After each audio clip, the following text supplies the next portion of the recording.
এটা শটগানও ব্যবহার হবে, দেশীয় অস্ত্র যে আমাদের দেশীয় অস্ত্র, এটা দেশীয় অস্ত্র।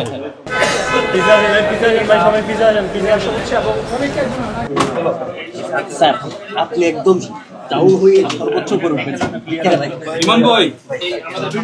আমরা অত্যন্ত কনফিডেন্সিয়াল সোর্স থেকে আমরা জানতে পেরেছি যে মোস্তফা কামাল টিপু এখানে অবস্থান করছে এবং উনি নিয়মিত তার অফিস পরিচালনা করছেন এবং সেই সাথে সন্ত্রাসী কর্মকাণ্ড যেগুলো আছে সেইগুলো পরিচালনা করে যাচ্ছে। রুমের বিভিন্ন অংশে বিভিন্ন জায়গায় আমরা সার্চ করেছি, সার্চ করতে পেরে আমরা কাল্টিমেট একটা পিস্তল পেয়েছি, বন্দুক পেয়েছি এবং আমরা এখানে পেয়েছি শর্টগানের কিছু, আমরা হলো যে পিলেট আমরা পেয়েছি, এই যে আমরা হলো গ্লক পিস্তলের কিছু আমরা অ্যামুনিশন পেয়েছি, 7.62 যেটা স্মল আর্মস সেটার আমরা অ্যামুনিশন পেয়েছি, একাধিক অ্যামুনিশন পেয়েছি এবং হলো যে একবারে ছোট ছোট পার্সোনাল আর্মস যেটা বলে, পার্সোনাল আর্মস একেবারে ছোট পেন্সিল পিস্তল বলে, সেইগুলোর আমরা কিছু অ্যামুনিশন আমরা পেয়েছি। এবং আপনারা দেখুন যে এখানে যে ওই অস্ত্রগুলি যে উনি পরিষ্কার করে, অস্ত্রগুলি পরিষ্কার করার জন্য যে এখানে ক্লিনিং কিট ম্যাটেরিয়াল মেডিকেলি এই কাজগুলি আপনার পরিচালনা করে অস্ত্র যে পরিষ্কার করেছে প্রুফ কিন্তু পেয়েছি। এটা হলো ইউজড কিট এবং এটা হলো আনইউজড। বৈষম্য বিরোধী ছাত্র আন্দোলনে উনি ফায়ার করেছেন সেটা দিয়ে, সেই অস্ত্রটা আমরা এখনো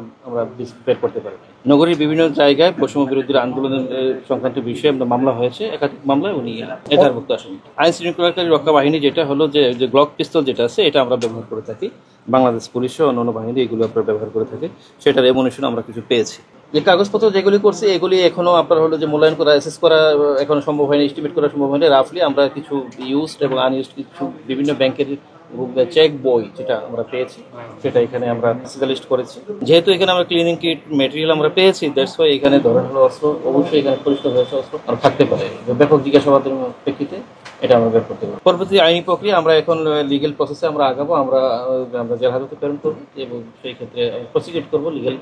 ওনার বিরুদ্ধে একাধিক মামলা রয়েছে, উনি এজাহারভুক্ত মামলার আসামি, সেই ক্ষেত্রে আমরা কনসার্ন সেকশনে কিন্তু আমরা ওনাকে কনসার্ন আইনে কিন্তু আমরা আদালতে সুপোর্ট করবো, বিজ্ঞ আদালত সাবসিকুয়েন্টলি। এই যে মোস্তফা কামাল টিপুর ঘনিষ্ঠ সহযোগী মাহবুল আলম পাঠানটুলি, তো ওনাকে আমাদের একটা টিম চৌকস টিম অ্যাপ্রিহেন্ড করতে গিয়েছিল, অ্যারেস্ট করতে গিয়েছিল। সেই ক্ষেত্রে অ্যারেস্ট করার সাথে সাথে ও শৃঙ্খল জনতা এবং কিছু মাদক কারবারি ওকে পুলিশের কাছ থেকে ছিনিয়ে নেওয়ার চেষ্টা করে এবং সেই ক্ষেত্রে উনি পালিয়ে যেতে সক্ষমও হয়, এই উশৃঙ্খল জনতার সহযোগিতা সক্ষম হয় এবং সাবসিকুয়েন্টলি আমরা ওনার বাড়ি তল্লাশি করেছি, তল্লাশি করে ওনাকে পাইনি এবং আমরা অনেক তথ্যের ভিত্তি, গোয়েন্দা তথ্যের ভিত্তিতে গত পরশু দিন আমরা ওনাকে অ্যাপ্রিহেন্ড করেছি এবং অ্যাপ্রিহেন্ড করেই কিন্তু এই যে ওনার এখানে হয় আমরা নিশ্চিত হয়েছে।